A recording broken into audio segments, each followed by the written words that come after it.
나이 들수록 숨겨야 할 6가지. 하나, 치부를 들추지 마라.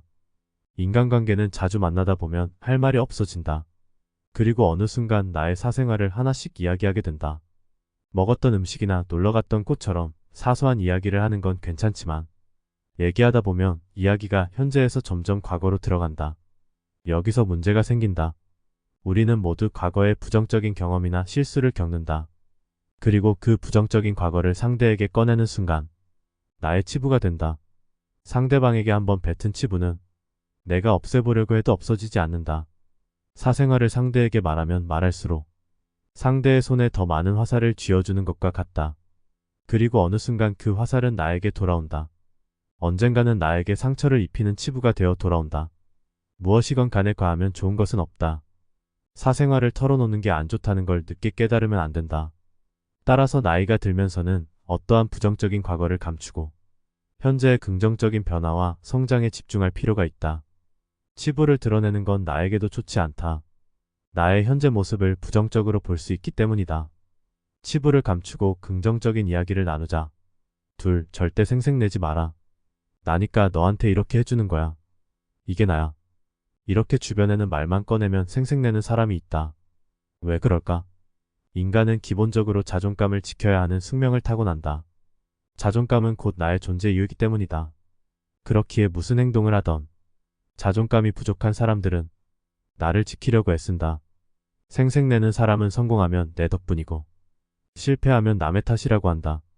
그리고 실패하면 이런 말을 덧붙인다. 나는 이러이러한 이유 때문에 안 했어. 나는 정당해. 생색내는 것 또한 같은 의미다. 주변에 밥 한 번 샀다고 생색내는 사람이 많다. 그런 사람들은 다른 사람을 위해서 밥을 산 게 아니다. 나의 자존감을 위해서 산 거다. 나의 자랑을 하기 위해서 산 거다. 나의 일을 과도하게 티를 내며 본인의 자존감을 챙기고자 하는 것이다. 자신의 행동이 실제로는 쥐꼬리만한 도움이 됐음에도 불구하고 일부러 그것을 부풀리고 생색을 내는 것이다. 나이가 들수록 생색 내지 마라. 당신이 생색을 내는 순간 당신의 자존감은 바닥을 보이는 거다. 절대 생색 내지 마라. 그냥 밥을 사라. 셋, 아프다 하지 마라. 기분은 전염되고 사람은 기분으로 살아간다. 항상 이성적 판단을 하고 사는 것이 아니라 습관적으로 상황을 인식하는 것이고 그 상황 인식을 담당하는 것이 감정이다. 그러한 감정의 주체가 바로 기분이다. 그래서 기분은 마음 상태를 주관하고 기분에 따라서 행복과 불행이 갈린다. 그런데 기분은 나와 남의 관계에서 비롯되는 경우가 많다. 내 기분과 남의 기분을 좌우하는 것이 바로 일상의 대부분을 차지하는 말이다. 말은 소통의 도구일 뿐만 아니라 마음의 밭이다. 그래서 어떤 마음 상태가 발현되어 말이 되는가가 내가 행복하고 남이 행복한 씨앗인 것이다. 우리는 하루에도 수만 마디 말을 하며 사는데 이 말의 수만큼이나 기분이 좋다, 나쁘다, 언짢다, 상했다, 내키지 않는다. 망쳤다, 괜찮다, 그저 그렇다 등으로 표현되는 것이다. 위에서 언급한 기분을 나타내는 형용사는 대부분 부정적인 말이 많다. 아무래도 불완전한 사람의 심리를 지키고자 하는 불안감에서 나온 방어적 기제라 생각이 든다. 그럼에도 우리는 좋지 않은 기분을 전염시켜는 곤란하다. 마음의 밭에 안 좋은 씨를 뿌리면 우리의 미래는 불행한 결실을 맺을 것이다. 당장은 불안하고 부정적인 것이 더 강하게 기분을 장악하더라도 듣기 좋은 말을 해야 한다. 내게든 남에게든 말이다. 그런데 참으로 안타까운 상황을 자주 목격하게 된다. 노인 몇 분이 거리에서 만나면 바로 그 자리에서 종합병원을 차린다. 나는 허리가 아프고 당신은 머리가 쑤시고 그리고 또 당신은 관절염에 당뇨에 고혈압 그리고 신부전증이 어떻고 모두가 환자다. 안 아프다고 괜찮다고 살만하다고 하는 노인을 찾기가 어렵다. 물론 아플 것이다. 한두 가지 병이 있고 약을 먹고 병원을 찾는 것이 다반사일 테니 말이다. 하지만 그래도 모처럼 만난 사람들끼리 만나자마자 병을 자랑하듯 꺼내는 것은 아니다 싶다. 아이고 파마가 아주 잘 나왔네요. 참 예쁘세요. 어디서 하신 거예요? 라고 칭찬하라. 오늘은 예쁘게 하고 어딜 가시나요? 라고 친근하게 말하라. 아니 나이를 어디로 드시고 이렇게 예뻐도 되는 거예요? 라고 기분을 돋우라. 그러면 말하는 당신도 기분이 좋아진다. 사람의 기분은 말이 전부다. 어떤 말을 하고 어떤 말을 듣는가가 기분을 좌우하니 말이다. 그런데 만나서 병이나 자랑하고 그러면 뭐가 좋은 기분이 들겠나? 겨우 생각되는 것이 저 사람도 나와 마찬가지로 병축이네 하는 생각 말고 또 무슨 생각이 나겠는가. 예전에는 병에 대한 정보가 많지 않았다. 지금은 그렇지 않다. 스마트폰이 온갖 정보를 다 알려준다.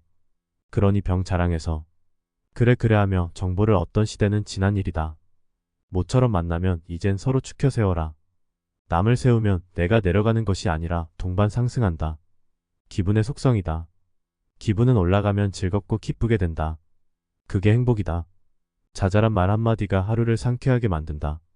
지나면서 듣는 12조나 툭하니 던진 말 한마디가 하루 종일 기분을 찹치게도 한다. 그러니 만나면 종합병원 차려서 어디가 어떻고 어디가 최고로 잘 꽂히며 하는 훈수나 반의사 노릇하지 말고 그저 좋은 말을 뿌려라. 그 좋은 씨앗이 오늘의 기분을 만들어서 내일은 오늘보다 더 기분이 좋아 건강한 삶을 살 수 있게 된다. 마음은 몸을 관장하고 몸도 마음을 관장한다. 누가 더 우위를 선점하는 것이 아니라 상호 보완하고 질투한다. 몸을 알아야 마음이 편하고 마음을 알아야 몸이 자유로운 것이다. 서로 질투하고 시기하지 않게 하려면 너무 몸을 편애하거나 마음을 편애하지 않아야 한다. 그것은 몸과 마음이 일치를 이루게 해야 하는 것으로 항상 서로 위로하고 격려하게 만들어야 한다. 아프다, 귀찮다, 힘들다, 괴롭다. 차라리 죽었으면 좋겠다는 등이 말을 하거나 몸의 상태를 그렇게 만들면 전혀 행복할 수 없다. 행복은 소소한 것을 원한다. 아프다 말하지 말고 웃으며 건강하게 살자. 무병장수의 시대가 아니라고 한다. 유병장수다. 한두 가지 병은 있지만 몸을 살피고 기분 좋게 말하고 살면 오래 산다는 말이다. 제발 아프다고 말해서 기분을 다운시키지 마라. 넷 노여워 마라. 나이 들면 애 같다고 한다. 맞는 말처럼 들린다. 애들이 작은 일에 서러워하는 것처럼 나이 들어서는 별일도 아닌데 노여운 마음이 생긴다. 나 또한 예외는 아니기 때문에 격하게 부정하고 싶지 않다. 근본적인 문제, 즉 노여움이 야기되는 것은 소외감이다. 존재에 대한 인정을 받지 못할 때 노여워지는 것이다. 남보다 못 가져서 남보다 덜 먹어서 화를 내고 노여워하는 일은 어른의 태도가 아니다. 내가 못 가지면 남이 더 가져 좋은 일이 되겠구나 하는 비록 도에는 이르지 못하더라도 내가 좀 손해를 보더라도 속상해하지는 말아야 한다. 물질로부터 소외되는 것은 그리 대단한 것이 아니다. 영원히 소외되는 것이 더 마음 아픈 일인 것이다. 세상을 살아온 지혜로 더 넉넉하게 수용하고 바라보면 어른의 품격을 지닐 수 있다. 아등바등 집착하지 말고 별일 아니라며 마음을 내려놓고 노여움이 단어를 마음속에서 지워야 한다. 노여움이 노인들의 전유물처럼 인식되어서는 안 된다. 아이들이 갖는 서러움이 성장의 과정이 될 수 있지만 노여움은 아무 쓸모없는 하등의 감정이다. 그러니 나이 들어서 추잡하게 먹는 것에 연연하거나 있는 것에 질투하고 가진 것에 노여워하지 말기 바란다. 노여움이란 존재의 소외감에서 오는 것이 다반사인데 있는 듯 없는 듯하며 여생을 살겠노라고 다짐하라. 소나기를 펴라. 움켜쥐는 것은 모두 바람이 된다. 쓸데없이 노여움으로 귀한 시간을 보내지 마라. 다섯 탓하지 마라. 사는 일이 어찌 만만하냐. 생각대로 된 일보다 생각지도 못한 일이 벌어져 난감한 일이 더 많지 않았던가. 그래서 과거의 어느 한 시점으로 돌아간다면 다른 결정과 선택을 했을 거라는 미련이 늘 있게 마련이다. 젊어한 때 선택의 기로에 써서 지금의 현실을 만들어냈던 것인데 다시 그 기회가 주어진다면 다른 쪽을 선택해서 살고 싶은 것이다. 물론 지금의 현실을 부정하는 것은 아니다. 피하고 싶어 안달이 나서 하는 말도 아니다. 다른 선택 결과를 추리해보고 싶은 것이다. 가지 않은 길에 대한 궁금증이 생기는 것이다. 그래서 지금 알고 있는 것을 그때 알았더라면이라는 멋진 시구도 있는 것이다.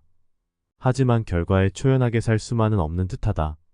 어쩌다 지난 일을 얘기할 때 유난히도 과거에 발이 묶여서 현실이 힘들다고 푸념하고 절망하는 사람들이 많다. 그러고 보면 상처의 거리는 지척에 있는 것이 맞는 것 같다. 멀리 있는 사람은 도움도 안 되지만 아픔도 주지 않는다. 그저 배경처럼 구성원에 지나지 않는다. 문제는 가족을 비롯해서 친인척 또는 가까운 이웃인 것이다. 그들은 사정을 알고 있고 그 사정을 빌미로 삼아 서로 이익을 취하거나 손해를 끼치게 되어 있다. 거리감이 친밀감이 그렇게 상호작용을 하는 것이다. 상호작용이라는 것은 내가 어떠한 행위를 해서 그 행위에 반응하는 결과로 이루어진다. 그 결과가 나에게 또는 그에게 좋으면 선행이고 나쁜 결론이면 악행이 된다. 서로 좋거나 서로 나쁘게 작용할 수도 있고 나만 나쁘고 상대가 좋은 경우도 물론 있고, 난 좋은데 상대가 나쁜 경우도 덜어 있다. 하지만 대개의 경우는 서로 좋거나 서로 나쁘거나 한다. 그래서 불만이 생기고 불평등이 일어나서 관계가 소원해지는 악연이 되기도 한다. 관계의 기본이 깨지는 것이다. 물론 서로 좋아서 잘 유지되는 것이 더 많을 것이다. 하지만 손익이 발생해서 관계가 악화되는 것이 가끔 있다. 그러한 거래에 대한 결과는 수치상으로 같다고 해도 심리적 평등이 이루어지지 않으면 불공정한 거래가 된다. 가령 똑같은 수익이 발생해서 처음에 계약한 대로 똑같이 분배를 했다고 해도 한쪽이 억울한 면을 드러내면 억울한 처사가 된다. 나보다는 사정이 나은데도 똑같이 분배했다고 불평을 하는 마음이 있으면 그렇게 되는 것이다. 그래서 친밀도와 거래는 별개의 일이다. 하여튼 거래가 성사되고 깨지고 해서 관계가 악화되면 탓을 하게 된다. 변명으로 자주 등장하는 탓이라는 단어가 감정을 등에 업고 얘기거리에 나타나는 것이다. 그때 그 사람 말을 듣지 말았어야 했어 라든지, 그때 그 인간에게 돈을 빌려주지 않았어야 되는데 라든지, 과거의 한 시점을 두고 사람을 탓하는 것이다. 아니면 자책을 하면서 내가 미친년이지, 또는 내가 미친놈이지, 그때 정신을 좀 차리고 이성적으로 판단했어야 하는데 그놈의 정 때문에 일을 망쳤어 라는 말로 자기 탓을 하는 것이다. 하지만 일상적인 대화에서 내 탓이라고 자책하는 것은 바람직하지 않다. 그렇다고 남을 탓하는 것도 볼성사납다. 그러니 자기 탓도 남 탓도 하지 말고 그때의 과오를 잊지 말고 앞으로의 선택이나 결정에 참고하여 신중하면 된다. 굳이 남을 탓해서 내 감정의 소요를 잠재울 필요는 없다. 쏟은 물을 다시 담지 못할 바에야 그 이미지를 말로 되풀이하는 것도 정신 건강에 도움이 안 된다. 그러니 탓하지 말고 현실을 담담하게 받아들여라. 어제의 결론이 바로 오늘이지 않는가? 오늘은 또 미래의 발판이 된다. 오늘 내가 걷는 길이 내일의 목적지가 되니 오늘을 행복하게 긍정적으로 살라. 그러면 된다. 과거에 대한 폭수는 오늘을 참신하게 성실하게 살아내는 것이다. 사람에 대한 폭수심이나 탓으로 돌려서 마음의 상처를 보듬지 마라. 상처는 저절로 없어진다. 내 미래가 희망이 될 때 상처는 씻은 듯이 사라지는 것이다. 탓하지 마라. 나이 들어서는 그것도 추하다. 6 왕년 찾지 마라. 전성기가 언제냐고 행여붙거든 아직 오지 않았다고 말하라. 그렇게 묻는 사람은 많지 않겠지만 그래도 마음속에 답을 준비해 두어야 어물되지 않는다. 하지만 전성기를 대놓고 말하지는 않아도 그리 말하는 사람이 적지 않다. 여럿이 모인 곳에서 목청을 돋우는 사람 중에는 잘 나가던 때를 마치 영웅담처럼 늘어놓기 때문이다. 듣기 거북할 정도로 큰 목소리로 한때의 과거를 부풀려서 보란듯이 말하는 사람은 거의 허풍이 많다. 과거는 해석에 따라 다르다. 그뿐만 아니라 현실의 관점에 따라 얼마든지 희석되고 각색될 수 있다. 왜냐하면 자기만의 경험을 반추하기에 그렇다. 물론 같은 경험을 한 사람들이 있을 경우도 있기는 하다. 하지만 얼마든지 자기만의 화법으로 그때의 상황을 새롭게 각색할 수 있는 것이다. 이는 같은 곳에 있어도 같은 상황을 경험했어도 서로 다른 것을 기억하기에 그럴 수 있는 일이다. 하여튼 어느 한때가 전성기라고 말하면 앞으로는 별 볼 일이 없어지는 것이니 명심하라. 그러니 전성기가 지났다고라고 하면서 나불대지 않아야 한다. 그래야 겸손한 상황을 연출하는 것이다. 전성기가 지난 사람은 기대치가 낮아질 수밖에 없다. 더 이상이 아니라면 평균치나 그 이하인 것을 누가 기대하겠는가? 사람은 그 사람의 방향과 상승을 기대한다. 그런 에너지를 가진 사람과 친분을 갖고 싶은 것이지 결코 하락하는 에너지의 사람과 가까이 할 이유가 없는 것이다. 자랑과 똑똑함은 친밀감을 쌓는데 장애 요인이 된다. 관계는 허술해야 서로 엮이는 것이지 똑똑함의 정교함이나 이미 완성된 이미지는 서로 다른 면으로 부합하기가 어렵고 애써 관계를 시도하기가 갑갑한 것이다. 그러니 이제부터라도 초보인 것을 말하라. 나는 요즘 이러한 것을 배우고 있는데 좀 가르쳐 줄 사람 없나요? 라고 하면 스스럼 없이 다가설 수 있다. 그렇지 않고 나는 이것도 해봤고 이것도 잘하고 만능이라는 인식을 심어주면 꼴값 한다고 생각하지 잘났다고 인정해주지 않는다. 몇십 년 전의 일을 사람들한테 미주알 고주알 말해봤자 그냥 귓등으로 듣고 만다. 소기의 경 읽기처럼 무감해하는 것이다. 그러니 엊그제 일을 말하라. 아니 오늘 당장 한 일을 말하라. 새로 배우고 있는 기타와 손글씨를 얘기하라. 그러면 사람을 얻게 된다. 특히나 젊은 사람을 등에 업을 수 있는 좋은 기회가 된다. 나도 왕년에 다 해본 건데 지금 잊어서 잘 안 되고 못할 뿐이라는 말은 삼가라. 사람은 나보다 잘난 사람 별로 좋아하지 않는다. 내가 한 수 가르쳐 주고 싶어 하는 사람을 좋아하는 것이다. 그러니 제발 나이 들어서 왕년 찾지 말길 바란다. 모르는 척 못하는 척 미숙한 척을 하라. 그러면 주변에 사람을 둘 수 있다. 그리고 그들의 신선함을 배우고 느끼면서 살 수 있는 것이다. 고리타분한 동년배들과 몰려다니면서 춤추고 노래하고 술 마시는데 시간을 버리지 말라. 사는 일은 평생 배우고 깨우치는 일이다. 일반적인 답이 아니라 자기만의 질문을 갖는 것이 삶을 제대로 사는 것이다. 모두가 좋아한다고 나도 좋은 것은 아니다. 내가 좋아야 한다. 남이 뭐라 해도 나만의 개성을 살릴 수 있는 어떤 이로운 것을 배우라. 그리고 배운 것은 필히 남을 주어야 한다. 지식도 기능도 혼자만 갖고 있으면 썩는다. 가두고 있으면 썩는 고인물처럼 말이다.